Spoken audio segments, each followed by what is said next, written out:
Everyone, welcome. Welcome to our Best Start Regional Antelope Valley Stakeholders Convening. And we're really excited to have everyone here today. This is our last one of our quarterly convenings for the year. And just going to go over some really important stuff, some basic stuff, but really just a lot of really good information for you to be able to take with you, and just present on a few other things. But we also have, we're really excited. We have some good friends of Best Start here that are going to be presenting with us as well today. So everybody, welcome. And we'll go to the next slide, please.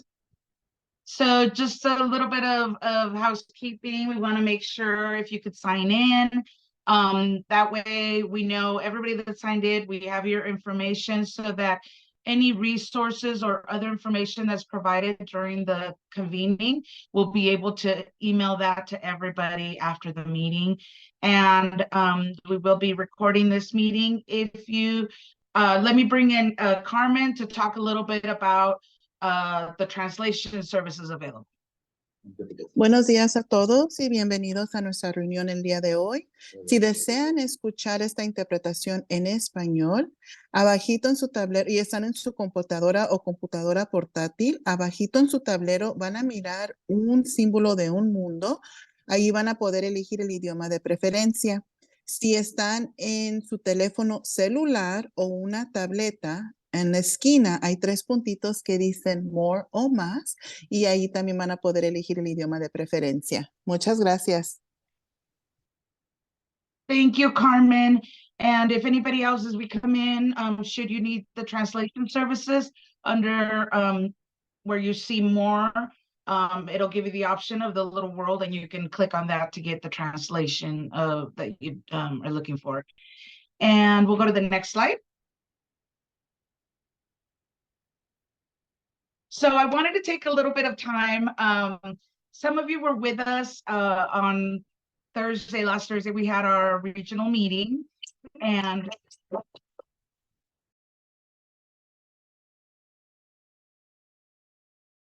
Sylvia, you're muted, sorry.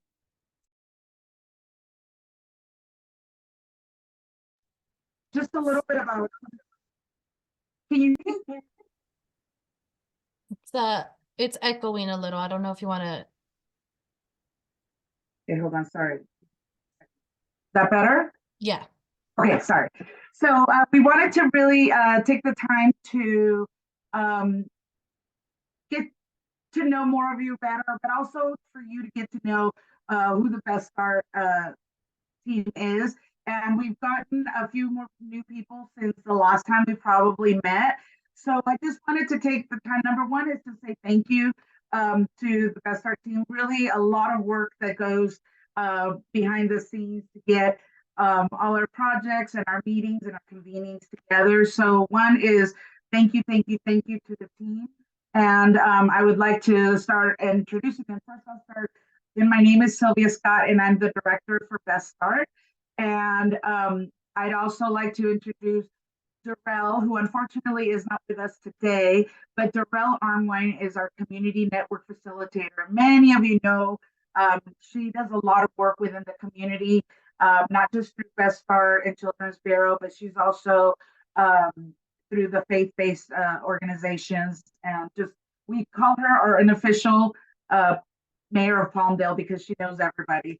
So we have Darrell, and then I'd also like to introduce David de la Cruz, who is our data manager. David, if you can wave at everybody. We're really excited to have David here. He's really the driving force behind our data and the information that we gather and the information that we share with all of you. We also have Carla Garzon. She is our policy analyst and partnership lead. She's newer to the team, but you'll also be seeing a lot of her. She's doing a lot of work within the policy realm, and then really just stepping up into the partnership lead position. Then we have our person we count on so much, and she does so much work and really goes unrecognized a lot of the time, is our network program specialist, Stephanie Reyes, who really just at any given moment is doing something, helping, supporting. So thank you, Stephanie, for that. And then lastly but not least is our community organizer, Omar Gonzalez. And Omar has been really getting out there, really starting to meet the community, really having you meet him and really getting a better understanding of our members and what everybody is bringing to the Best Start region. So thank you to the Best Start team. Appreciate everything that you do. And if we can go to the next slide, please. So we'll have some introductions. We are going to be, like I said, we have some amazing people here, but we also have some friends of Best Start who are really going to talk a little bit more about the work, the amazing work that they're doing here in the Antelope Valley, and they're part of the grantees. And we'll all talk a little bit more about that. Then we'll give a little update on the strategic plan. And then there'll be some policy info that Carla will share with us, some data updates. And then we'll talk a little bit about our group site, and then we'll have some closing reflections. So next slide.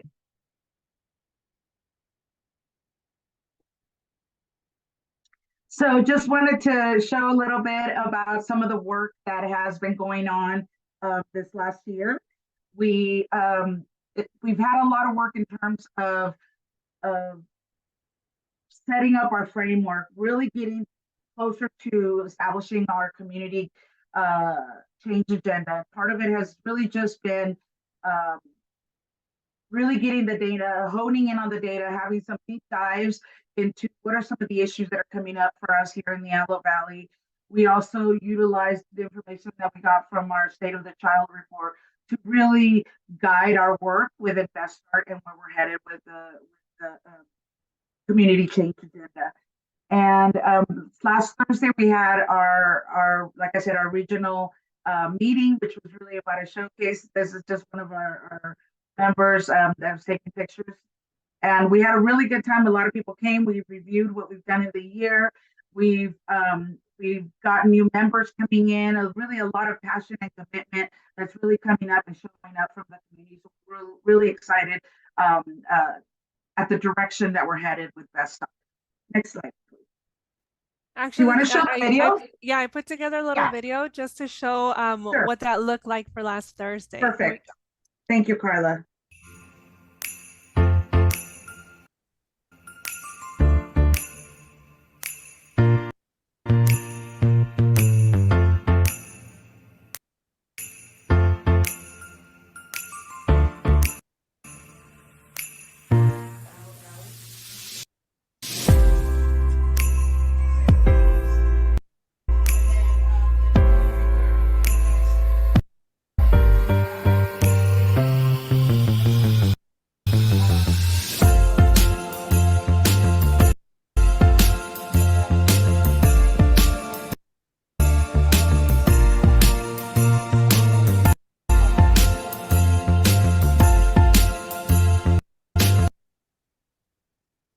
Looks like it was struggling a little there on my end. But all in all, it was a beautiful celebration. The attendees really enjoyed it. They really enjoyed this space. It was so much fun. So really just wanted to put that up there. Thank you, Carla. And if we can go to the next slide. So one of the things that we did towards the end of the last fiscal year and the beginning of this fiscal year is that we at Best Start had been looking around and really doing a lot of outreaching and connecting with people. And one of the things that we realized is that there are really amazing people out here in the Antelope Valley doing some phenomenal work for our community. And I really wanted to make sure that and some of these organizations are smaller organizations that maybe aren't glaring, getting all the attention they deserve. But one of the things we wanted to do was we established a Best Start mini grant program, and many of these organizations are doing a lot of work that is similar to the kind of work that we're looking for in Best Start, but they're also doing work to really better our community, which is one of our huge, huge goals, is really about bringing, making our community in the Antelope Valley a healthier community and a more resourceful, and empower our community a lot more. So we had 28 grantees that received the mini grant. And one of the things with the part of the work that is going to be happening is that they're doing different events that they would be using this funding for. And in April, we're going to be doing another little convening where we're going to bring together all of these amazing organizations, and we're going to present kind of like a gallery showcase on the work that they're doing, and really what how they're impacting our community and the Antelope Valley. And we're also looking to bring in maybe other businesses, other funders, because we really want to make sure that this work continues happening, and that our partners in the community are able to continue doing this work. And so we're going to be looking for more funding, and really supporting each other in that sense. But today we've got, for two different organizations, we have Jessica Wade from Mighty Little Giants, and we also have Dr. Nicole McMillan and Dr. Matthew Blackwood from Built to Build Studios, and they've got a lot of amazing stories to tell, and just really the phenomenal work that they're doing. So I'll go ahead and Carla, I'll pass it on to you. We'll bring Jessica on first. Thank you. I do notice her camera is off, so I just want to make sure, Miss Wade, if you're there with us, if you could just, there you are. Perfect. Thank you so much. Ms. Jessica Wade is the founding president and CEO of Mighty Little Giants, a grassroots 501c3 nonprofit organization that advocates through providing support, education, and hope for mothers and fathers experiencing preterm deliveries, resulting in long-term stays in the hospital's NICU. Ms. Wade has spent the last 10 years working in her community, advocating for underserved women, children, and families. She is a devoted wife, a mother of two, a mentor. She is also the manager of maternal infant health initiative, for the San Diego County, with an amazing organization. She's also a certified lactation education specialist, as well as a certified doula. Her passion for NICU families and mothers experiencing preterm births developed as a result of her personal experience of being hospitalized on total bed rest for 8 weeks prior to delivering her first son 12 weeks prematurely. Once her son was released from the NICU after his 143-day stay, she made a promise to God that she would do everything in her power to help families that experience similar situations. We're very happy to have you, Ms. Wade. I will go ahead and stop sharing my screen, and you should be able to share. Let me know if you can. Thank you so much. Okay, I'm trying to share screen. Here we go. This is literally the hardest part of every presentation. There we go. Can you all see my screen? Yes. Oh, okay. Okay, perfect. So hi, everyone. My name is Jessica Wade, and I am the founder of Mighty Little Giants. And we are so grateful to be able to be in this space, and we appreciate all of the love and support that you all have shown us. And so I put together only a couple of slides to chat about what we have done with the amazing mini grant we received from you all. And so just a little bit about Mighty Little Giants, and thank you for that intro. This might be repetitive, but so Mighty Little Giants is a national 501c3 nonprofit organization that advocates for mothers and fathers experiencing preterm deliveries, resulting in long-term stays in the hospital's NICU. And so our mission is to bridge and stand in the gap for families with babies in the NICU by embracing our core values, which are integrity, compassion, encouragement, and ultimately giving them a peace, just a little bit of peace in the midst of their storm. And so Mighty Little Giants, I always say it was literally, I was just trying to eat and hang out with the families in the NICU, and it has turned into something so magical. We come in, we support these families, we bridge the gap for them. I'll be chatting about our MLG literacy program that we were able to launch with the funding. But in addition to that, with Mighty Little Giants, we provide monthly crafts and conversation support groups at the local NICUs up here in the AV and also in at Children's Hospital. We provide emergency financial support for babies who have babies in the NICU who reside in the Antelope Valley. So even if their children are not at AV Hospital, hospital. If they're transferred out to a level 4 NICU, we support them there as well. I'm a NICU postpartum doula, a lactation education specialist, and we also provide virtual support groups for families who just need to relate, chat, cry, pray, whatever they need in that moment. But we just want to be there for those families who have babies in the NICU. And so we have been able to launch our MLG Literacy Corner. And so when my son Marlon was in the NICU, he was in the NICU for 143 days. And while at Children's Hospital, we were able to receive a book a day. And this is something that literally changed our life. We were able to build his home library, and reading to your baby in the NICU was so essential. And so I said, well, why don't we do something like this in the Antelope Valley? And we have. So reading to your baby is extremely beneficial for their cognitive development. And the MLG Literacy Corner provides partnering hospitals with bookshelves full of children's books, from which parents can choose from the bookshelves every single day that their baby is in the NICU. And so our goal within this program was to jumpstart their home library. And so some benefits of reading to your baby in the NICU: it decreases stress levels for babies and parents. It increases bonding for babies and parents, decreases postpartum depression, and increases voice recognition. And I also want to say it also builds some type of normalcy in a space that is just so uncommon and unnormal. And so in addition to the books, we were able to provide families with boppy pillows and rocking chairs and whatever they need to create a safe space at home for reading at home with the babies, and also the boppy pillows that they're able to use within the NICU. In addition to the MLG Literacy Corner, we also have our NICU essential self-care kits that we mail out to families who have babies in the NICU. And within the kits, we're also now able to include a book and reading advice and tips for families who have babies in the NICU.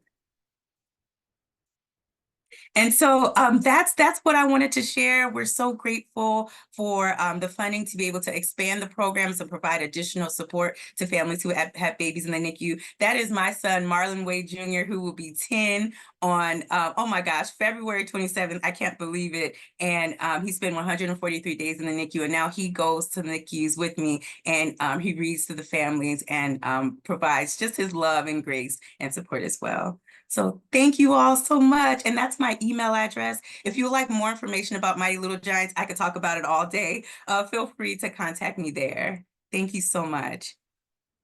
Thank you, Jessica, so much. I have much love for Jessica. We've known each other for a long time, but it's amazing work that you're doing. And part of this is we hope that other people will want to jump in and support your organization and all the organizations out here. And we will definitely share your flyer. We will share all your contact information with the email that goes out with this. So again, thank you so much for taking the time to be here with us today. Thank you, Ms. Sylvia. Thank you so much. Carla, you want to introduce our next set of fabulous AV people? Do some fabulous AV work. Absolutely. Let me know if my audio is a little bit more stable. Yeah. Is it? Yeah. Okay, awesome. Thank you so much. Next up, we have Dr. Nicole McMillan and Dr. Matthew Blackwood. I want to first introduce Dr. Nicole. She is the business owner of Build to Build Studio and co-owner of Generations Coffee in Palmdale. She is passionate about people, business, and the economic prosperity of the Antelope Valley. Dr. Nicole serves on several local boards, projects, and makes sure to use her voice to encourage others to operate in both purpose and profitability. Her recent work as facilitator at AVRI, Antelope Valley Resource Infusion, speaks to strategies surrounding social equity and racial injustices.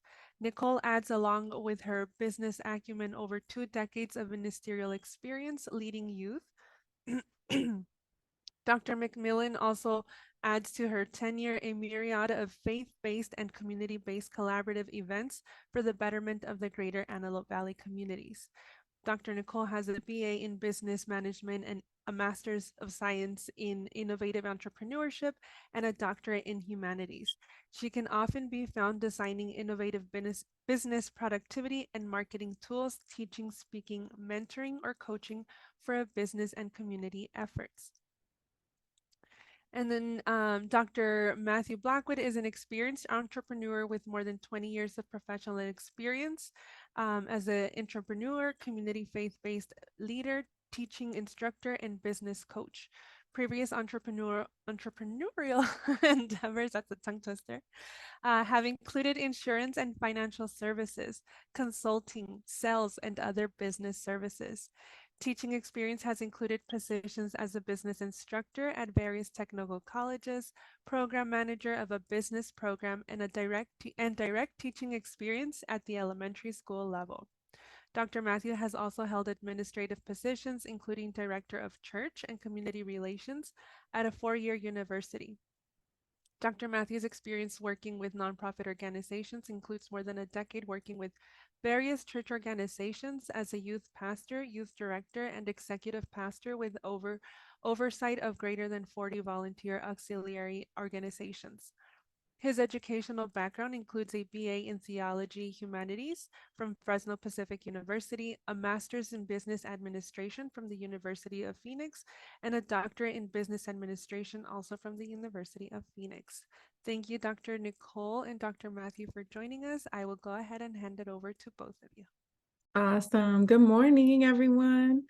It's awesome to be here. Before we kind of get into our presentations, I just wanted to say, one, how much of an honor it is to be a part of this Best Start family of grantees, and also to just shout out Miss Wade. I didn't know about your program until now, and I'm just so excited for you and your growth. As a mommy of an older child that's in and out of the hospital, programs like yours are definitely needed. And so congratulations on your expansion. I just wanted to kind of clear just a little something up. While I'm with Build to Build Studio, and I definitely collaborate with Dr. Matthew Blackwood often, he'll be presenting on his company, Billionaire Leadership Club, shortly after my presentation. But to the tune of community collaborations, you'll hear me kind of mention that throughout my presentation, because I feel like that's what strengthens not only our relationships, but our nonprofits and for-profits kind of coming together in the AV to do the work we're doing. So I'm super big on that. And let me go ahead and share my screen so you can see. Let me see. I feel like you, Miss Wade, it's always like the most strenuous part of the process. Let me see. Do you see? Can you guys see it? Okay, cool. Yes. Okay. So I'm going to migrate something really quickly. All right. So Build to Build Studio is a marketing agency and social media management company in the Antelope Valley. And I started this in 2018, just kind of because I noticed that there was just a shift in the business space. I noticed that entrepreneurs like me were seeking kind of just to expand their skills and knowledge, but not necessarily at the college level, more so kind of seeking collaboration. And so I kind of started the business hoping to kickstart some conversations around how we can help each other as entrepreneurs in the community. And so I started something called Build for the Future, which is a business boot camp for entrepreneurs. And it started with teens, and then it kind of expanded from there. So the Best Start mini grant really helped to expand our reach, as you'll see in these photos. Let me see. So this year with the Best Start mini grant, we were able to expand our reach from teens to local real estate agents, local small businesses, and a local group called Business Women of God. They convene weekly and do mini trainings on business basics. And so I was brought on with this grant to do a full training of the boot camp. And the idea behind this was to create an atmosphere for healthy families and healthy businesses by setting goals and teaching methods, and then using the group, the cohort, as an accountability center. And so these, I would say 50 cohort participants became kind of a community that held each other accountable to grow their business. And so I'll show you in an upcoming slide that kind of what we went through our curriculum, but this is kind of how we've expanded in the past year. These are our I call them our OGs. That's our inside joke. These are our original graduates. It's like I said, Build to Build Studio. The business bootcamp started with teens, and this is at their first graduation. But as I said, it kind of has expanded throughout our community. And then you'll hear in a minute a little bit more about our online academy. But this is one of our cohort meetings. So the business bootcamp takes entrepreneurial participants through a 40-step program. And this is something that I noticed was really necessary for startups in the Antelope Valley, is that we have a lot of creatives, a lot of willing participants, but not a lot of kind of guidance, right? Like mentorship and handholding is something that startups may or may not need. And so this 40 task list really helps to organize and help people progress step by step through a startup. And so the first part of the cohort takes participants through a setup phase, which just kind of looks at the legal structure, the business model, and the business plan that the entrepreneur is seeking to set up. And then it takes them through social, which is, you know, as we all know, marketing and advertising is kind of like a lifeline for new businesses. And so we take them through social media basics. What I kind of do on a day-to-day is help small businesses market. And so what I did is I just kind of implemented that into our curriculum to carry a new entrepreneur through that journey. And then we go into sales. Typically, this is a little more tedious because now we're working on a very real skill set of how to sell a product or service. And so we take them through 10 simple tasks on how to make sure that monetization is flowing for the business. And then last but not least, in the cohort, we end with scaling. So everything we've built leading up to this point is now magnified and multiplied. And so this is typically where we'll see businesses starting to soar and seeing an increase in sales. And so what I've loved being able to do is to do this in a larger group setting, because the synergy is different. When I was teaching this boot camp with maybe 5 to 10 members, it was definitely fruitful, but there's something about 50 plus people in a room working toward these tasks. We've really seen some growth and heard some really great testimonies behind this work. Last but not least, we're looking to expand our reach in the upcoming year by doing a lot more intentional post-assessments and making sure that our businesses in the last 2 graduate cohorts are thriving. We're looking to seek other funding sources and grants to make sure that our prior 2 cohorts are able to meet online in our online academy that we've built out. And so we're looking forward to having kind of that ongoing connection and even revisiting the 40 tasks when there's a pivot needed in a business. I've noticed, and maybe you have too, as I close, that post-COVID, a lot of businesses are having to kind of reinvent themselves, right? Not just on social media, but literally go back to basics. And so some of our thriving businesses in the AV have taken this course. For example, a local real estate office, they're doing well in the AV, but they took a hit during COVID. And so they enrolled a couple of their employees into the boot camp just to kind of revisit the basics and revisit the structure and infrastructure of the business to make sure that everything is tight and kind of fluid in the now, right? The way we're doing business now is way different than before. And so a lot of businesses are wanting that camaraderie and that accountability to kind of help each other push. And so thank you, Best Start, for offering a way for us to expand and continue this type of programming. I believe that when we can help families increase their finances and figure out ways to bring in multiple streams of income into the household, that does produce more healthy families in our region. So thank you. Thank you, Nicole. Appreciate it. I love the passion and the power that you're bringing. And it's not about necessarily empowering, but it's about reigniting that flame for women and for our community. So For thank sure. you, thank you. Thank you, Sylvia. Thank you so much, Dr. Nicole. I'm going to go ahead and hand it over to Dr. Matthews. Thank you so much. Let me go ahead and do a share screen. Can everyone hear me okay? Yes. Yeah. Okay, fantastic. Okay. So first of all, I want to give out a few thanks to the Antelope Valley for the wonderful work that you do. The Best Start mini grant is a tremendous seed that goes beyond the monetary value. It is an indication of your desire to impact youth as well as the community.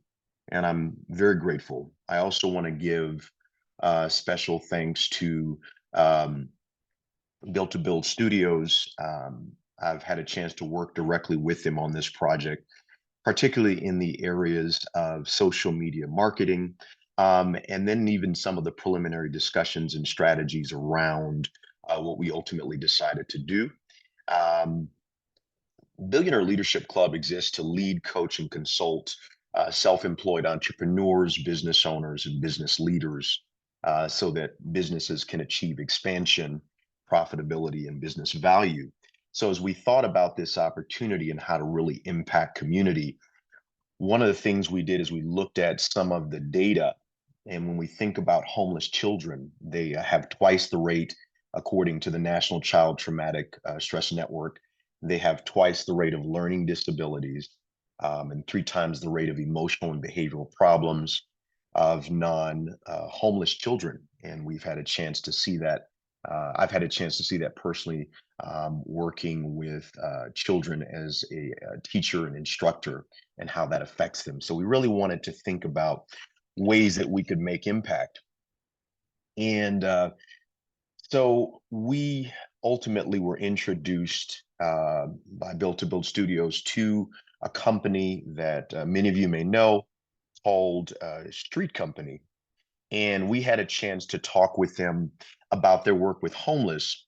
And what we also found is when we think about not just impact to children, but financial literacy, low financial wellness and literacy can lead to high financial stress. It can be overwhelming, anxiety, depression. So it also touches on the family health as well as mental health issues. One more real quick report.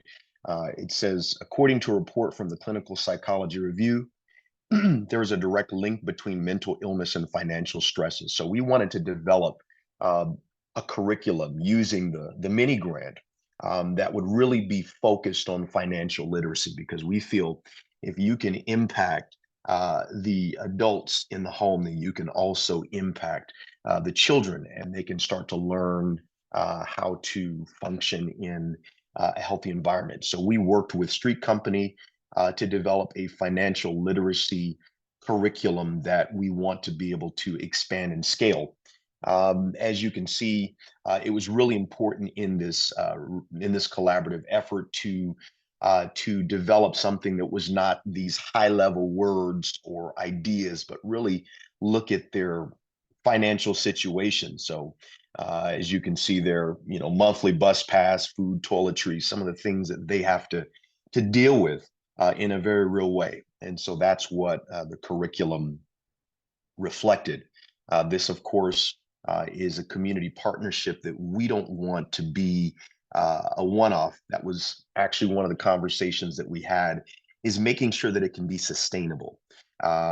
We didn't want it to just be a one-time thing. So we've made a commitment as an organization to continue the work, and we are grateful that not only were we able to have a successful cohort, but that we have completed a second cohort and will continue to work with them. And so obviously the funding is been a big part of that. As you can see there, those are some of the individuals that go through these programs, and this is who we serve, and this is what we want to be able to see expanded so that they can really feel good about not just their own family situation, but how they can impact communities as well. This is a picture of one of the trainings that we did. I'm always excited when I can wear a blue suit. Um, and so we had a chance to really engage with them on site. And that was really just such a wonderful experience for myself.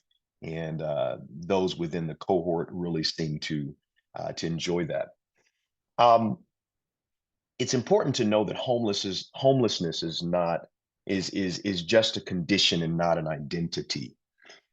Because when we think about homelessness, when we think about mental health, it's about individuals. And when you change one life, then it has a snowball effect. So again, just really grateful for the opportunity to understand how to be a part of this. And ultimately, our long-term goal is to not just be able to do financial literacy with cohorts, with Street Company, but be able to expand it to other organizations that work with homeless, that work with families that are in crisis situations.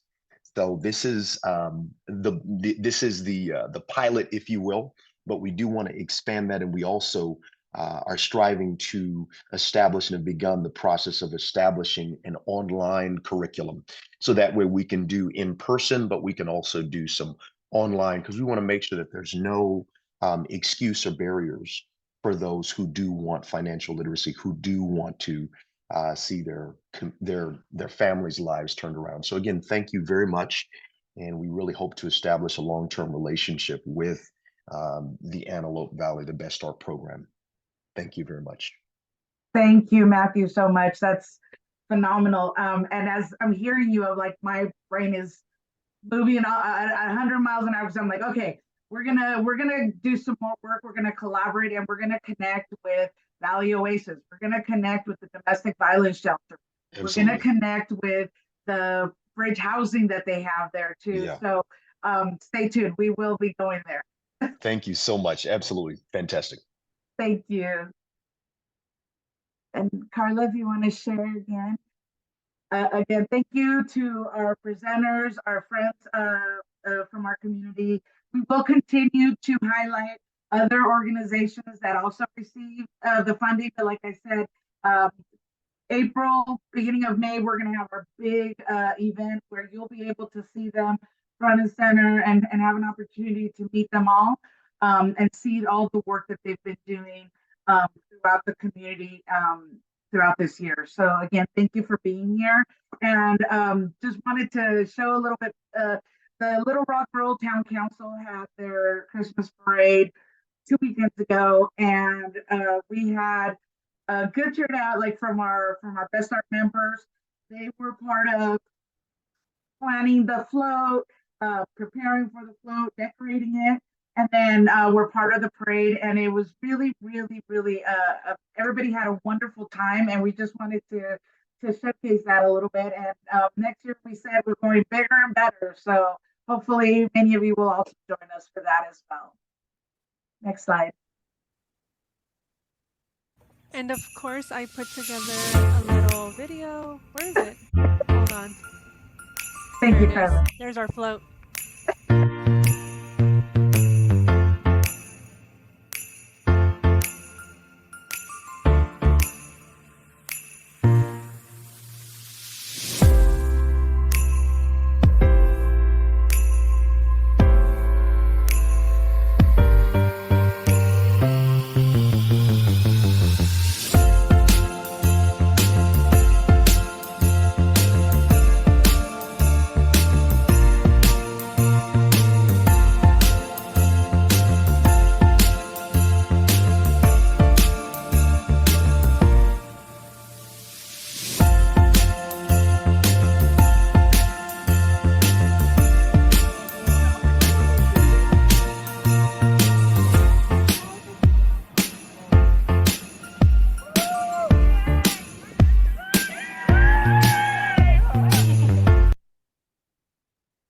definitely so good to be out in the community, out in the east side of the Antelope Valley, and we also, it's really nice. We did get a shout out from the Little Rock Rural Town Council. They really appreciated Best Start being out in the community. They were saying, they don't typically get a lot of participation from other organizations throughout the AV, so it was just nice. And for the community to see us out there and just learn a little bit more about what Best Start is. We really hope that our that our efforts and our enthusiasm does not diminish right during these holiday breaks, and we hope to continue strong in representing Best Start throughout the Antelope Valley. And yeah, so just wanted to throw that in there as well. We had a lot of fun participating. So one of the things that I wanted to share with you all today is that in the last 6 to 7 months, or maybe up to a year, First 5 LA, who is our funder for Best Start, has been going through what they called a reset and really taking a look at where they are, where they're going, and where they want to see their goals, their activities, and the work that we do through Best Start, where we want to see it in the next couple of years. So they updated their strategic plan, and it just got approved by the commissioners board. And so I just wanted to give just a little bit of an update of what this strategic plan is looking at, what it's doing.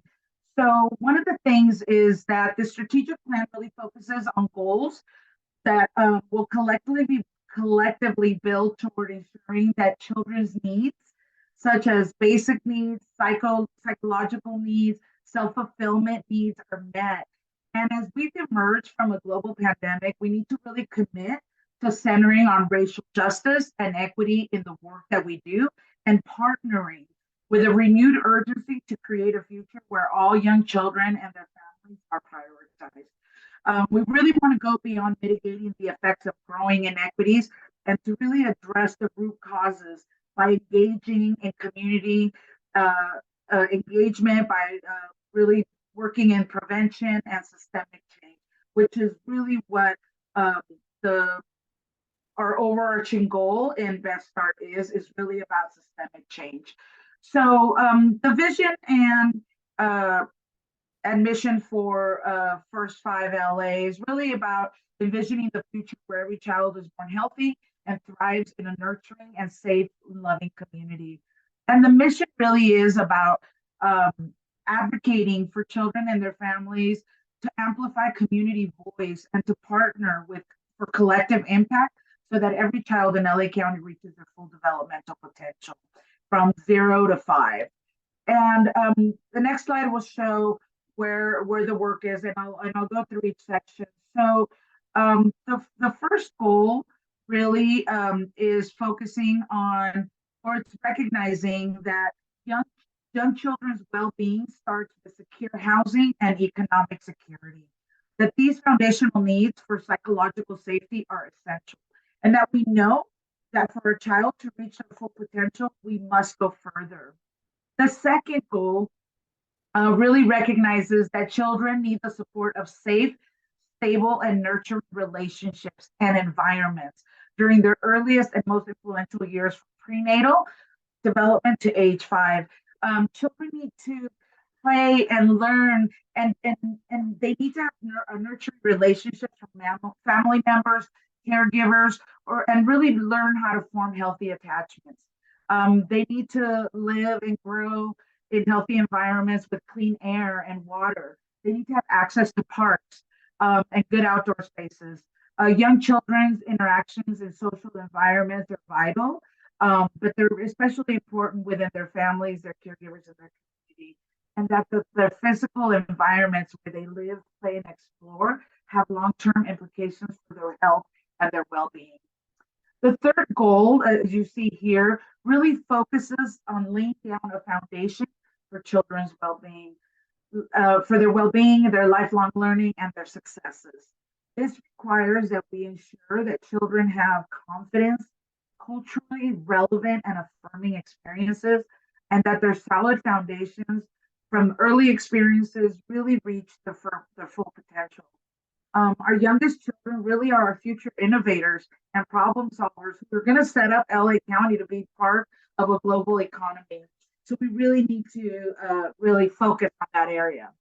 In terms of the objectives, for the first goal, the first three objectives are to reduce the annual number of deaths of children under 1 per 1,000 live births in LA County, from bring it down to hopefully at a 3.5% by the end of 2029. We also look to reduce the annual percent of households with children living in poverty down to a 15% by the end of 2029. And the third objective in this first goal is really about reducing the annual household of children who are experiencing housing insecurity down to at least a 52% by 2029. For the second goal, our objective really is about increasing the number of pregnant and or postpartum people in LA County identified as at risk for maternal depression to make sure that they receive mental health care. We also want to increase the percent of children who have with access to sufficient choices of healthy foods by the end of 2029. And then the third objective in this goal is that we want to see an increase in the annual percent of children who have access to parks and open spaces up to 50%, 57% by the end of 2029. In terms of the third goal, we also want to make sure that we have an increase in children 0 to 5 in LA County receiving publicly funded early care and education in a mixed delivery system by 25%. We want to increase children with a developmental delay to really receive early intervention services, which we see that there's a big gap in that there's a lot of children who aren't being identified as needing these services or interventions until much later, but it's really vital that we identify these needs early on. We also want to then increase the percent of households that really are receiving culturally affirming services and supports. So these are some of the objectives that they want to do. Now, these strategies are really independent and they influence and inform each other. More and better legislation, administrative regulations, and resources need to be are needed to address the needs of children and their families. We also need to make sure that there's an improvement in the performance of public systems that are being utilized by our children and our families, and including the thorough removing of barriers that really that are based on inequities and biases. We need to ensure that there are better outcomes for our children, and that really that these systems that are already serving them, that they step it up and really provide a better source of resources and services for children and families. And in order to do that, though, we must partner with other communities, with parents, with caregivers, with leaders from institutions. And really what we need to do is then grow a social movement that's focused on children 0 to 5. And some of the tactics that are proposed by First 5 LA is really about being equity driven, that the process that we're using that really shows that it will impact the people and groups across races, ethnicity, class, geography, physical and cognitive differences, sexual and gender identity, home language, and the diversity of family structures. This tactic must also show how these communities are meaningfully involved in the planning process and that their voice is really being implemented and uplifted to be able to get this process moving. And then we really need to focus on cost benefit and sustainability. We need to know that there are other alternatives that besides, given the cost, that the change tactic will produce changes in policy, changes in protocols, or that practices will really be able to be sustained past the funding, when funding ends for First 5 LA. And I think Matthew mentioned that is like that we need to continue to do these kinds of programs, these kinds of opportunities and activities to be able to keep the community going, but finding ways of leveraging or finding ways of making sure that this doesn't stop, that it keeps going and it's being done by the community for the community. And so that's part of the just a quick update. We will also share the link to the whole strategic plan so that if it's something that you're interested in having, we will share that with everything we mail out for this meeting in terms of resources. Next slide, Carla, please. Thank you, Sylvia. I actually also wanted to just make the connection to the conversations that we have had in our regional meeting with our community members. The conversations have really revolved around a lot of these goals and objectives identified. So it's just nice that we are kind of one step ahead of the game and already having conversations in these areas as we continue to develop our community change agenda so that we can also align our efforts to those of First 5 LA. All right, so I'm going to jump in here. I just provided some quick policy updates, reminder of events happening throughout the community where we can really get involved with some of our elected officials, make sure that we are making our voice heard, sharing any concerns, especially as we enter the new year and everyone is kind of getting ready to prepare those legislative packages. We want to make sure that our interests are also heard and taken into consideration. The first one that I have here, it's just a couple that relate to child welfare. So on October 13, Governor Newsom finalized the signing of some significant legislation. In total, he vetoed 156 bills and signed 890. I'm going to be sharing just a few today. And this, I also want to just, we will be sharing a little bit more about our policy committee, but this is sort of like a glimpse into the types of legislation that we will want to be focusing on and looking a little bit closer into with our policy committee in the new year. AB 373 gives priority to foster and unhoused youth into the intercession programs.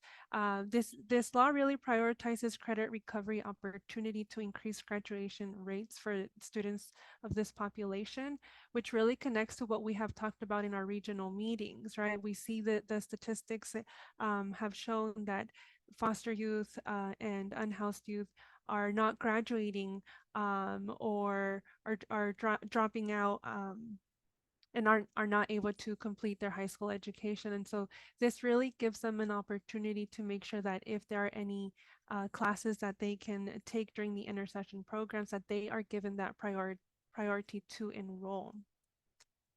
SB 407 ensures that LGBTQ plus youth are placed in homes where they will feel supported. So moving forward, resource families will have to go through an assessment that really ensures that they are a family that will be supportive of this in youth. And it just makes sure that they are in an environment where they will be comfortable, safe, and supported more than anything. SB 274 prohibits suspension or expulsion of a student enrolled in a 6th through 12th grade in public school on the basis of willful defiance.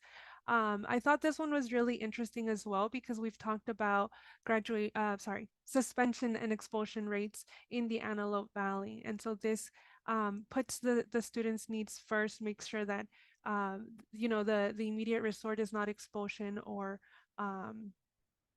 suspension, that really resources will be provided, that the student will receive the support needed within the school system before just being expelled or suspended.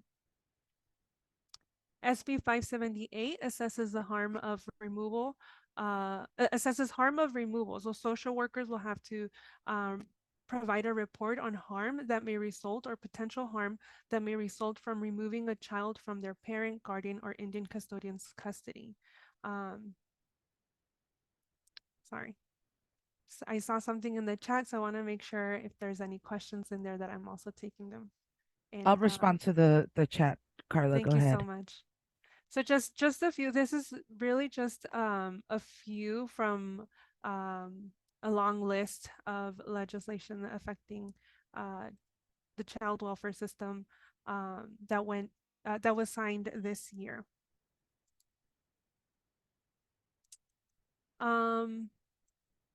Additionally, I wanted to highlight these other laws that were signed by Governor Newsom.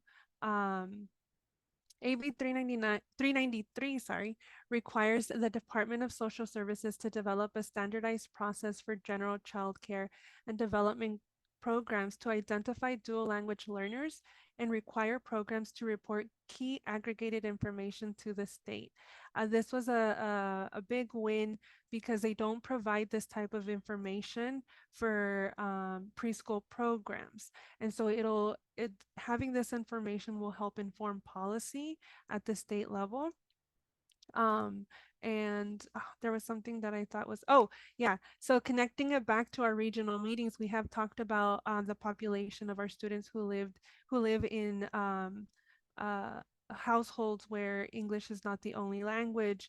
So we see this as something that will impact the families here in the Antelope Valley. AB 1701 allows California Department of Public Health to allocate funding for perinatal equity initiative directly to local health jurisdictions. This allows Black infant health programs to participate in the perinatal equity initiatives. So this is also something that will support the work for Black infant health programs. And as Sylvia shared, infant mortality is something that we are trying to reduce, but First Five is also being very intentional about making sure that we're not just addressing it, but that we're also closing the gaps, right? That we're closing the gaps as it affects minorities. So that I thought was really important as well to share. And then AB 665 aligns provisions of state law so that minors who are covered by Medi-Cal have the same right to consent to medical health services as minors who do not rely upon the Medi-Cal system. This was really more of an addressing an inequitable policy, making sure that, children who are on Medi-Cal have the same rights and access to mental health services as a child who would be in a private insurance, so to speak. So again, these are just, now I feel like I went a little bit quickly through them, but feel free to chime in the chat, or if you have any questions, if you'd like to come off mute. I do want to invite you to do that.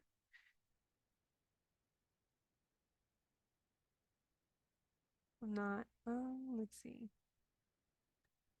So I see some questions about how to get involved with policy. Yes. So I will have a slide to share at the end. We will be accepting interest forms for those who would like to get involved with the policy committee, with the data committee, and with the welcome committee. Alrighty, so I don't see any additional questions. Nobody came off mute, so I'm going to go ahead and move on to the next slide. That was really just all sort of the recap that I had for you guys in terms of signed legislation. Sorry, there it is. Carla, I just have a quick question. For these bills, were any of these bills authored by our local politicians? Great question, Sylvia. I can't think off of the top of my head. That was one thing that I was like, I need to put names to these bills. I'm seeing Adam shake his head and saying no, so I'm gonna go ahead and say that no, they were not. Sorry, and I had a rough night last night with that little one, so I was like, my brain is scrambling here. I don't recognize. I think most of those were not. I know some of our local politicians did author some ones that got vetoed. So there was some great stuff that they had tried to put forward. I know Assemblymember Lackey especially always puts a couple great things forward. Yeah. Okay. And Thank you. and Assemblymember Creo as well. So Yeah. And you know what, I would like to highlight some of these bills, interestingly, were brought up by Tracy LaMonica when we first started the policy committee back in February.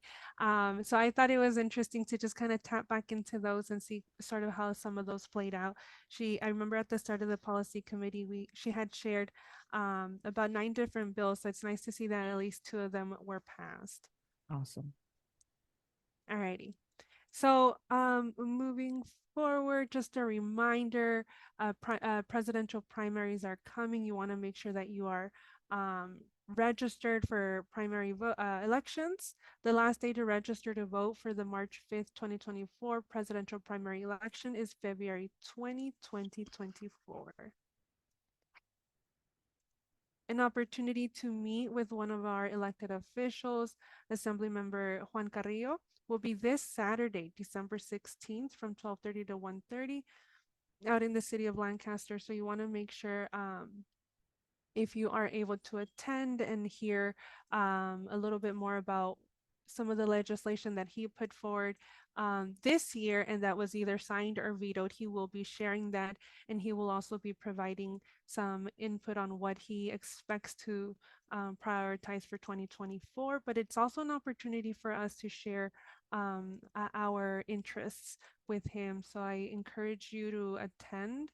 There is the QR code in there, and then if Stephanie, if you could drop in the link in the chat, that would be fantastic. And I'd like to add to that, Carla, that Mr. Carrillo has been really, really receptive. He's been part of several of our Best Start regional meetings and convenings. So he's really approachable. And so I think really it's a great opportunity to go out there and really push for something that you're moving, or that, you have interest in, or even just to get questions on how to be able to get him more involved with some of the activities or some of the things that are happening within our community. Thank you, Sylvia. I'm seeing in the chat, Ruth saying, I'm not sure if I have gotten involved, but I'm also part of a coalition, and we have been working in some bills for housing as a human right. Thank you, Ruth, for your comment. So the policy committee did kind of start back in February, but with Tracy LaMonica sort of exiting Children's Bureau, we kind of put a pause to that. So we're hoping that this new year we can go ahead and bring it back together and use that space for policy and advocacy. And one of the things that we're sharing that I had put on there was really about being really inviting people to really become official Best Start members and what that entails. And so we'll be sharing that form with everybody that's here if it's something that you really are interested in, and and to be an actual member of Best Start then gives you the voting right, and it gives you access to a lot of the other activities or workshops that we got going on. But if you haven't done that form, Ruth will get that to you, no worries. And like Carla says, she'll be talking a little bit about where the policy committee will be moving starting in January. Thank you, Sylvia. And then I know Thomas just had to leave a couple of minutes ago. So Thomas Moreno of Office of Senator Wilk was here with us. He did leave a comment in the chat. You can reach out to Thomas at thomasmoreno@sen.ca.gov. He handles Senator Wilk's education and youth portfolio, and he would be happy to meet and discuss any bills and our ideas. So again, as we get our policy committee going, he would be someone that we would want to meet with. But if you or your organization also have something that you'd like to discuss with him, he kindly provided his information in the chat. Thank you, Sylvia, for going ahead and putting it in there again. All right, and then another opportunity to meet an elected official or his team is with Congressman Mike Garcia. He is providing mobile office hours over at Jackie Robinson Park on December 14th. Correct me if I'm wrong, but I believe that is Oh wait, yeah, that's this Thursday from Yeah. 2 to 5 p.m. I don't know why I thought that was next week. This Thursday from 2 to 5 p.m., either him or his team will be out at Jackie Robinson Park. So it'd be a great opportunity to catch him right before the holidays. I know that he is always sharing about if you need support with any federal level services, including passports. You can always reach out to him and his team. Alrighty, and a big opportunity to also get involved in policy is CCRC's policy forum. Their theme for this year is Leave No Family Behind. The CCRC and statewide partners will be discussing the state of family well-being across California's diverse economies and communities. Together, they'll explore family-centric policies that ensure access to supportive program services and resources. I'd like to highlight that, a lot of the times some of these events don't take place in the Antelope Valley, and we know that transportation is one of the key reasons that the AV sometimes members in the Antelope Valley are unable to get involved. So what we are doing is that we are hosting a watch party of this event at the Children's Bureau Family Resource Center. So you'll have multiple ways of attending this event. You can go through CCRC, register with them, and attend the event, which will be hosted at CSUN on January 5th, 9:30 a.m. to 11:30 a.m. You can also register with them to get a private link. You do have to purchase a ticket, right, to attend in person, and for the Zoom, so that you can watch from the comfort of your home, or you can join Best Start and at the watch party, and we can all do that together, and then of course tie it back into what is going on at the state and local level and how that impacts the Antelope Valley, really making those connections again as we formulate our community change agenda. That QR code is to register with CCRC, so please make sure if that is the route that you want to take, that you use that link. Otherwise, I believe that we will be sending out the watch party registration link in the upcoming week. Any questions, comments, concerns? I know I've shared quite a few events happening already. Carla, I'm not sure if I just didn't hear it or I missed it, but there is an opportunity that if there are any Best Start members that are interested in attending, that we do have the opportunity to buy a few tickets, and it'll be on a first come first service, but we can pay for the ticket. We cannot provide the transportation, but we can pay for the registration. So if there's any interest in that, we can go ahead and like I said, you must be a Best Start member, but we have that option as well. Thank you, Sylvia. Yes. I'm gonna go ahead and drop my email in the chat.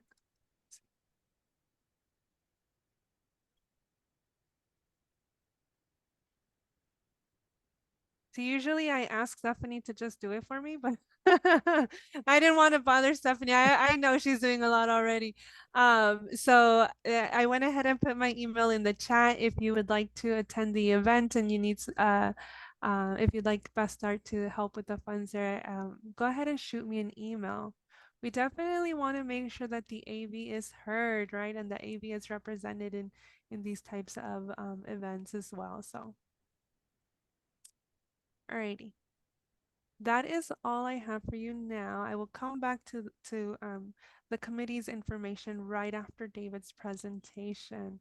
So David, I'm going to hand it over to you. He's going to provide some data updates for us. All right. How's everybody doing? I want to give you guys a little bit of time, or maybe just a couple of seconds, just kind of absorb what just happened. I know that we had a lot of talks from our from our amazing grantees. Carla just gave a great rundown of recent policy. Sylvia gave a rundown of our first 5 LA objectives, what sustainability means. So there's a lot in there, so just a second, unclench your jaw, untighten your shoulders. Stretch out a little. Yeah, breathe a little bit because we have shared quite a bit of information. I want you guys to take care of yourselves while we're here. My brain's hurting. It's a lot of info. Sorry, who gave Carla the mic? Right. So now I'm going to, as we've kind of decompressed a little bit, I can move on with our next update, which is in data. So what we have here is just a recap, kind of to showcase our trauma-informed programming. So these are insights. What I'm going to present is just a kind of a brief overview of insights from our October 23 trauma-informed masterclass and our November train the trainer as well. So as you guys might know, we have our trauma-informed masterclass that you can participate in. And then once you've completed the prerequisites in that masterclass, you can sign up to attend our train the trainer, in which we train individuals to show off their masterclass skills and be certified in trauma-informed practices. So with that mentioned, I wanted to just look at a quick piece of our survey. And so this question asks what our respondents indicated to be most impactful, which we can look at in the next slide here. So I wanted to kind of pause right here and talk to you guys just a little bit about, what it means to even have attended this, because Best Start doesn't put this up just because, right? The reason why Best Start promotes trauma-informed trainings is because it's an integral part, it's an important piece of our, sustainability and capacity building portion. So capacity building is very important to us as we talk about building our communities, as we talk about systems change, as we talk about addressing root cause issues. When we promote trauma-informed education, what we're doing is capacity building our community, our residents, right? We want them to be equipped with a toolbox for self-care, self-reflection, looking at how perspectives can be shifted here in our in how we look at the world and how we look at trauma as well, and also helping with parenting as well, providing professional development on top of that. So looking at that and keeping that in mind, what we have here, oh, of course, yes, Matthew, yeah, I saw your DM. I can share that with you also with Stephanie too. Okay, so with that in mind, so sorry guys, I got a comment in the chat. So what we talk about here in what we got here in our trauma-informed satisfaction survey, and looking at what impacted the individuals taking the class the most, here is a list of what we got, right? And of course, we asked this open-ended, and we ask you guys to kind of feel free to explain the concepts, how you felt about them, what what it means to you. But this is a very condensed version, so I just kind of put this into a little quick piece for you guys to see, like in a little bar graph to visualize. But self-reflection was very important. Strength-based words were very important. New perspectives were gained, and that was very impactful to individuals. And I'm going to read these down because I believe we have dial-in members as well. Concepts learned, identifying personal traumas, self-empowerment, learning was very impactful. And some individuals said everything. They couldn't even identify a specific thing. Just everything was great about our trauma-informed programming. There was concepts in internal racism. We had professional development, generational trauma, and universal protections also listed as things that stood out as most impactful in there. So with that in mind, we can move on to our next piece, which is in our Train the Trainer program. So what we just reviewed was in the masterclass, what our masterclass participants took. So the individuals that took our masterclass completed the prerequisites in it, attended all of our sessions, they were able to attend our Train the Trainer series. And this is what our respondents dedicated to be most impactful there. And this is what we see is group sharing, learning, teach back exercises, perspective, self-reflection, concepts learned, and some individuals said everything too. So I wanted to kind of pause there and see if anybody had attended, anybody in our meeting had attended any of these trainings, and if they can speak about it. And we'll give a little bit of time. No worries if nobody is able to raise their hands. I'm gonna call out our dear friend Denise. We also have Jean Okay. raising her hand as well. Well, I got a lot out of it in that I need to start with me and change my perspective on things before I look at other people. And just part of it was shifting the paradigm shift, I think is what it was called, is looking at people differently instead of looking at somebody as obstinate or troublesome or in a negative way, to turn it around and to look at it from a positive aspect, that they're very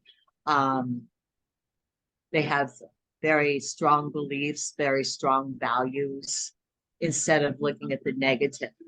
And that's something that I've been able to use in my own personal life, as well as in my business and in my avocation in my church and the work that I do there.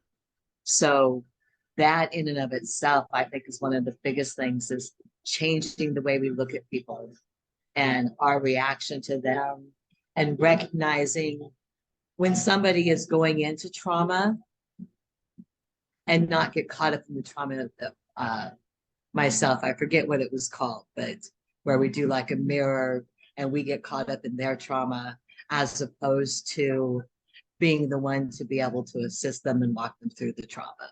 So those were a couple items that were very important to me that I took away. Thank you, Denise. Thank you, Denise. And Jean, I know you have your hand up as well. Yes, good morning. Jean Harris here with NAMI. In our NAMI programs, one of the most important things is being able to share with others that they are not alone in their struggles. And that was one of the most important things about the Train the Trainer and trauma, is that we are not alone. Everyone in the room had experienced trauma, and the shame that people carry is not necessary. You are not alone, and you don't have to keep it a secret. You can heal from your own trauma, work on that, be aware, and use your coping skills to take care of yourself first, because we cannot help others heal until we are on that path too. And I think that this training was one of the most important things that I have participated in. Best Start has been amazing to me, all the wonderful work that is being done there, and I am blessed to be a part of it. Thank you for sharing, Jean. Yeah, I'm so happy that you guys were able to capture a lot from this training. I know that I took it myself as well. And it's something that you know, when you take it, it kind of opens up something that stood out to me is the new perspectives that you gain from it, right? It's like you think that you might not have any sort of traumas, or you might be able to mask it very well, but this allows you to kind of really self-reflect and you know, see how, you know, maybe childhood experiences maybe affected you into you know, adulthood or other traumatic experiences, and how you deal with that is kind of reviewed, identified. You have a bunch of toolkits that allow you to you know, handle yourself and be able to impact your own mental health for the better. So with that, oh, and Odessa, will there be another training coming again soon? And that's a very good question. I know that we absolutely are having another training coming again in 2024, Odessa. We actually just worked with Stephanie and I were just working with you know, Sheffalo Consulting, which who provides the training to kind of formulate our timeline for the next one. So do keep a lookout on that. We're in the development of just implementing that for our next calendar year.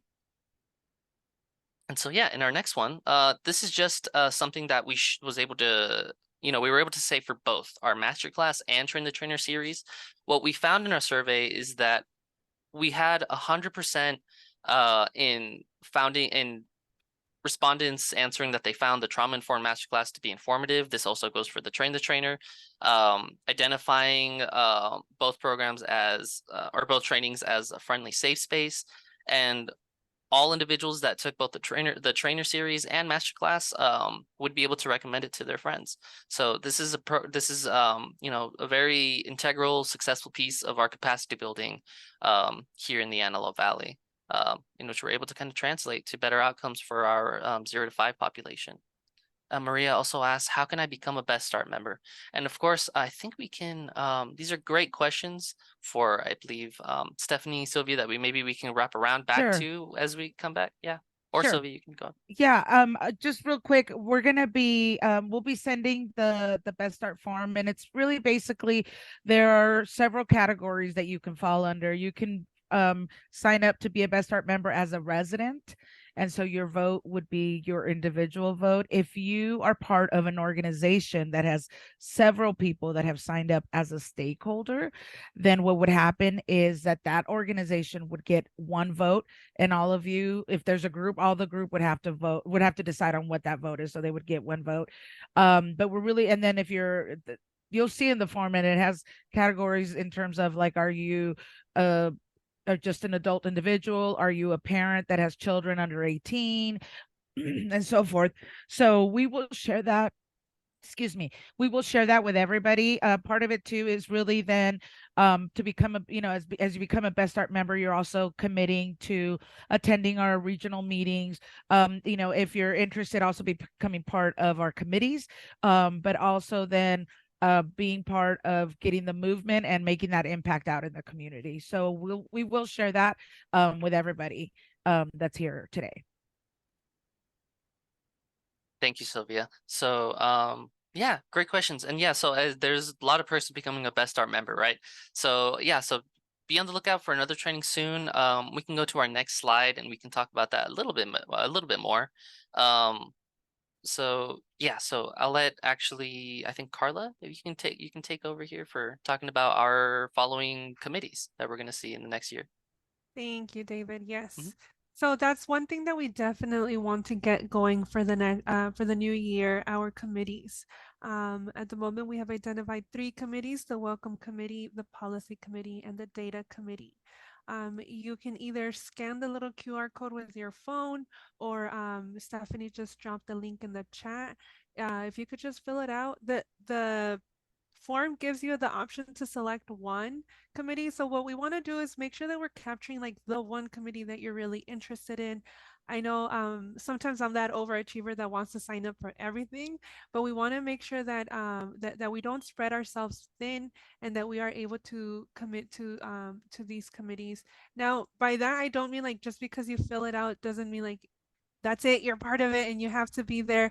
And we want to get a head count too, you know, how many members do we have that are interested, or how many community members there are that are interested, so that we can move forward with planning out, you know, when might we have our first meeting, and so on and so forth. So this is just an interest form. It's not like an agreement that you are officially part of the committee just yet, but it'll help us just gather that information so that we can plan accordingly. And the policy committee is one that I'll be taking the lead in. I'm really hoping to get it going by January, guys. So again, make sure that you sign up. I believe David would be taking the lead on the data committee. And then the welcome committee is one that we hope our membership will be able to more or less take the lead in, of course, with guidance of the Best Start team. But we really want to make sure like our membership is also a part of the planning of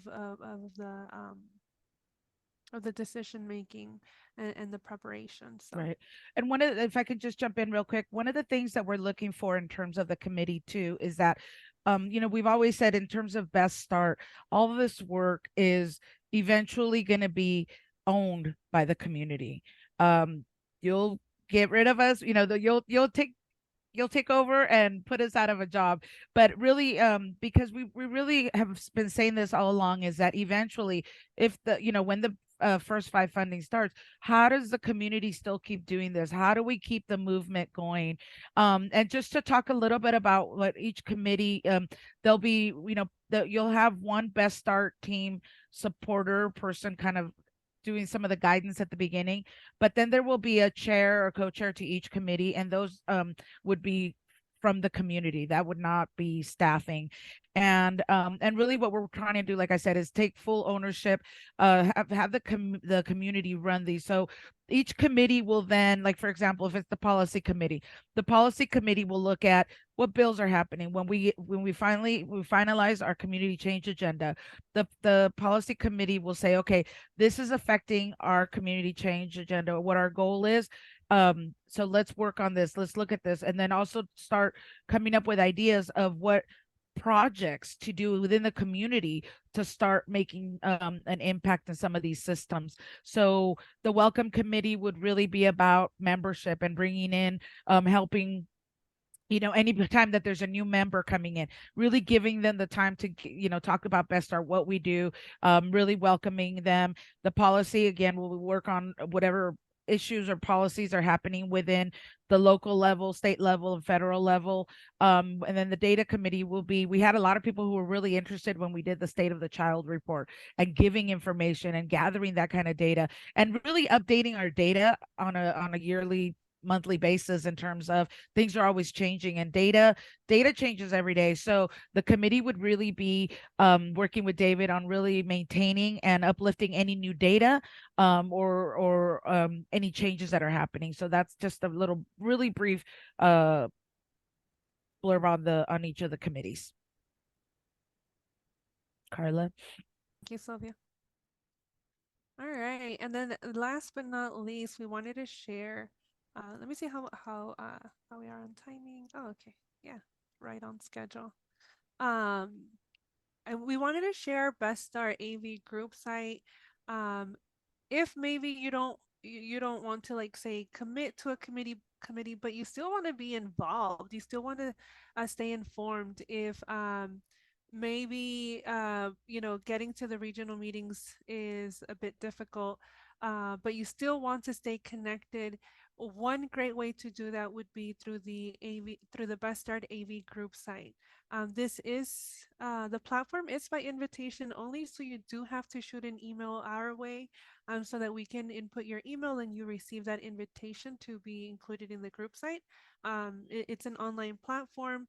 I kind of think of it as like a Facebook, where everyone can sort of like post updates, post information. A couple of things that I have added on there include the State of the Child report. We don't want this to be something that a report that we just kind of like printed and then that's it.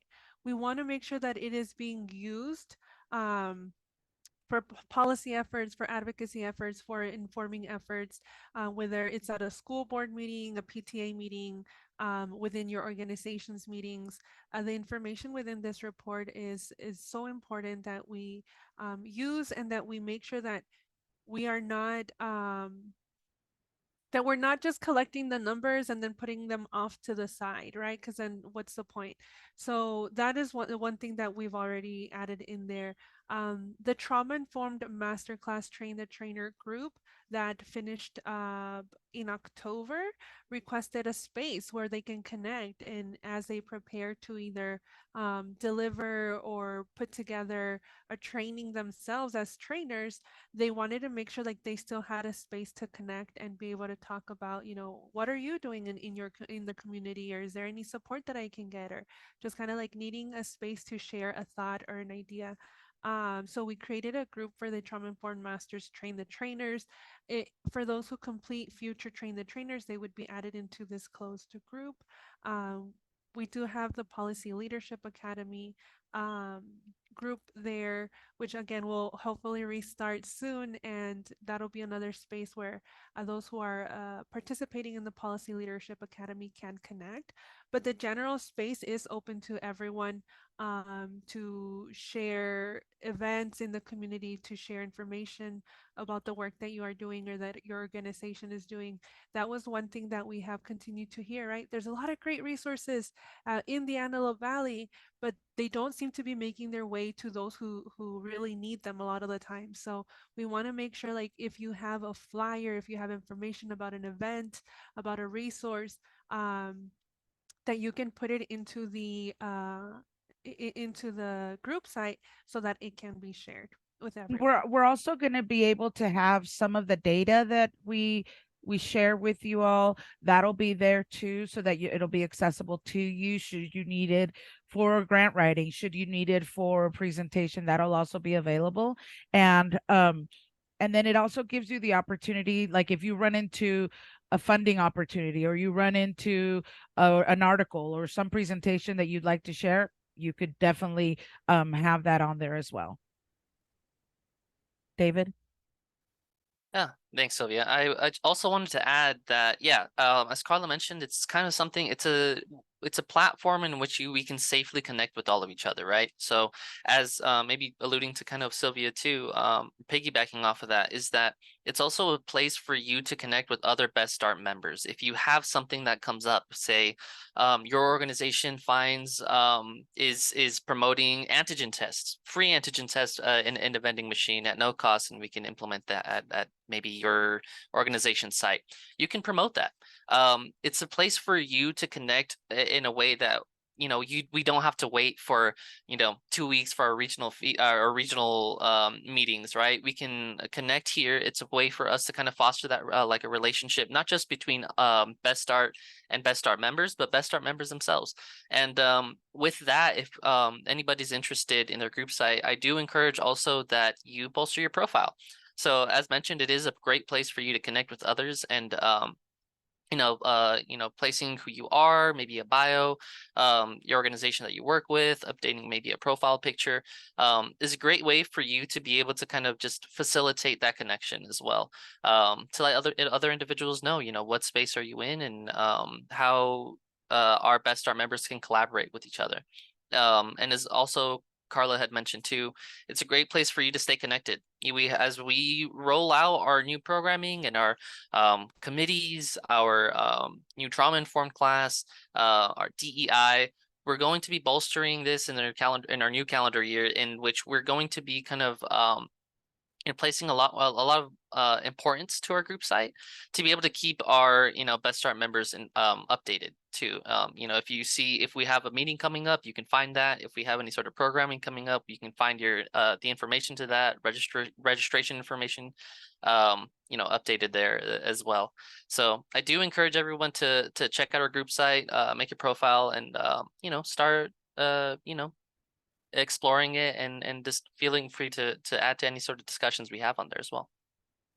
Thank And you so we will much. most Oh, likely also add a page where we have our grantees information. You know, it's really important for if we have other funders or other businesses who are interested in collaborating, we will have that information there so that one is the grantees themselves can get to know each other, but also if there's anybody that's interested, and then we'll post as when we start doing the grant applications again, so we'll have that as well. and right now you see a lot of like Carla's little face popping up everywhere because I've been the one posting in there. But I'm excited to see everyone's picture just flood the group site with information and resources, making connections, engaging in discussion. So hopefully that'll get going as well very soon. In the sense of like seeing you guys, the activity going on in there, right? So thank you, David and Sylvia as well for your input there. Alrighty, so closing off, we do have wait, just kidding. Where'd it go? There it is. Just looking ahead, some wonderful events that we will be starting up in January. On January 3rd, our DEI workshops are not so much restarting, but we did our last two back in November. Did we do them in December? No, right? We kind of took a break in December because of all the busy holidays and stuff. So January, we're starting up again. The workshop will be privilege and oppression. January 31st, we'll have our trauma-informed AV training program kickoff with a keynote and panel discussion. In March, we look forward to having our Best Start AV community mixer. And that's just like a couple of the things that we have already more or less solidified, like this is happening. We have some dates or it's on the timeline, but we have a couple more things that we'll add on. So we are very excited. Best Start has definitely been doing a lot in the community, whether it's the staff team or whether it's the community membership or the grantees. I feel like really Best Start is being very active in the community. And so we don't want that to go away. We don't want that momentum to be lost during the holiday break. So just remember, we have a lot coming ahead in 2024.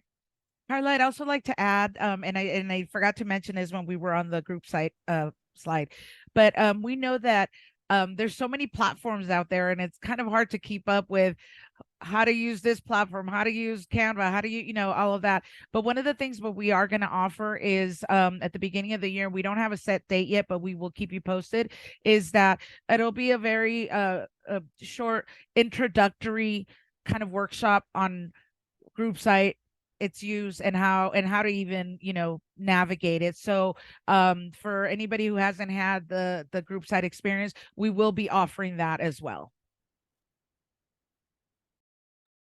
Thank you, Sylvia. Alrighty, and closing off, I want to make sure we get your guys' input. Where is it? It's not there. It is. All right. Any closing reflections? What are some takeaways from this presentation? What would you like to see happen from this point on? I would love to hear from you guys either verbally or in the chat. Your input really is what guides our efforts a lot of the time, so we really appreciate when you guys share your input with us. Stephanie did also put in the sign-in sheet, not the sign-in sheet, the server. Wait, oh yeah, it is a sign-in sheet. Yeah, there's a sign-in sheet, and then David had posted the survey as well. There you go. Thank you so much. So again, I want to open it up. Hi, can everyone hear me? Yes, Miss Nicole, go ahead. Yeah, I just wanted to share something that I remember learning last year from the CAP program. Is everyone familiar with the CAP class that's been going on, the coalition? Anyhow, one of the takeaways from that 6-month class was that when we're doing community work like we're all doing, one of the key factors is to make sure that we're not making decisions without being informed and without including people that we're deciding about, right? So like, what's the saying? It's something along the lines of, don't do something about me without me.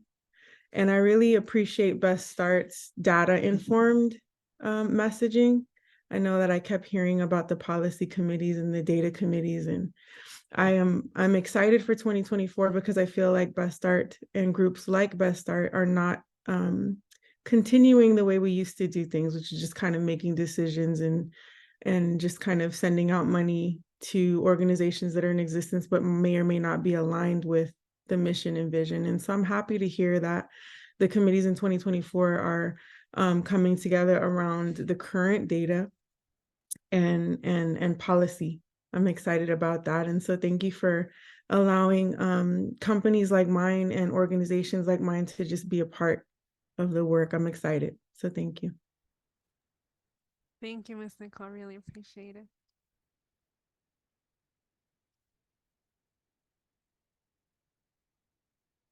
I see in the chat from Ms. Ruth Sanchez, I'm grateful for you have done all for all you have done in all the workshops. I have learned so much and I'm happy to see the collaboration with the people coming together. Gracias. Yes. Thank you so much, Ms. Ruth. And one of the things that strikes me as we have these meetings or we get together or we hear this information, like some of the work that our grantees are doing, it just what it does for me is that it uplifts the fact that the Antelope Valley is not a hidden little thing anymore. The Antelope Valley is a gem that is growing, that it has so many amazing assets to it, right? And the fact that people are stepping up and stepping out and saying no, like we're this is the kind of work that we're doing that's really going to start disrupting some systems, right? Because that's really what we want to do. We don't want things to stay the same way. We don't want people to be like, why would I even do this if this is how it's always been? No, we're going to get out from that mentality. We're going to start really having some mind shifts, and really start saying like, what is my part in this? How can I make an impact in this? What is my responsibility for my committee? What is my responsibility for me as a parent, or me as a, a stakeholder within our community? So I really think that thank everybody for being part of this, because it really then your voice, your actions that you're already doing are already coming through, and we're going to continue to uplift this, and Best Start is going to continue to offer the platform or the stage to continue shining the light on the work that is being done here and by the amazing people within our community that are doing this work. So we're 2024 needs to watch out, because we're coming. Thank you, Sylvia. All right, I see another comment from Ms. Denise. I am looking forward to 2024 and the changes we can make to make AV a better place for our children to grow up. Absolutely. Thank you, everyone, for your comments. I'm gonna go ahead and move us along here.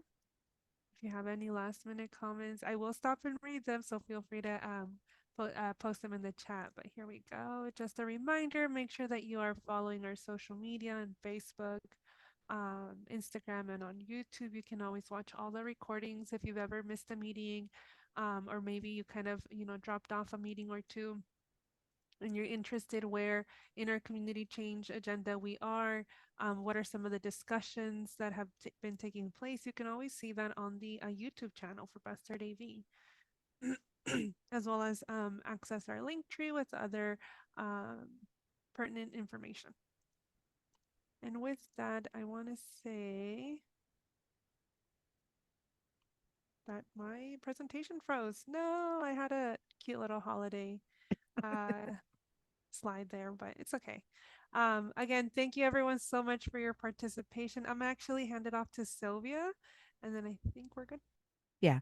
Thank you, Carla. Again, thank you everybody for taking the time to be with us. Could have been doing something something else, but you chose to be with us. So we really appreciate that. And just a real huge thank you to some of the people that we have behind the scenes. We have our translators, Carmen and Carlos. We have our note takers, Amy and Elisa. They work really diligent behind the scenes and don't get enough of a shout out, but I do want to, they're with us at every meeting, every event. So thank you, thank you, thank you. Again, the Best Start team for all the work that you're doing, but most importantly to our AV community, thank you for your voice. Thank you for your experiences. They mean so much. They structure what we do. You're guiding the work that we're doing. And so we really hope that whatever it is that you do during the holidays, any winter holiday or other holiday that you practice, we wish you the best for each one of those holidays. And we hope that you and your family stay healthy, stay blessed, and really look forward to continue working with all of you for the coming year. So thank you.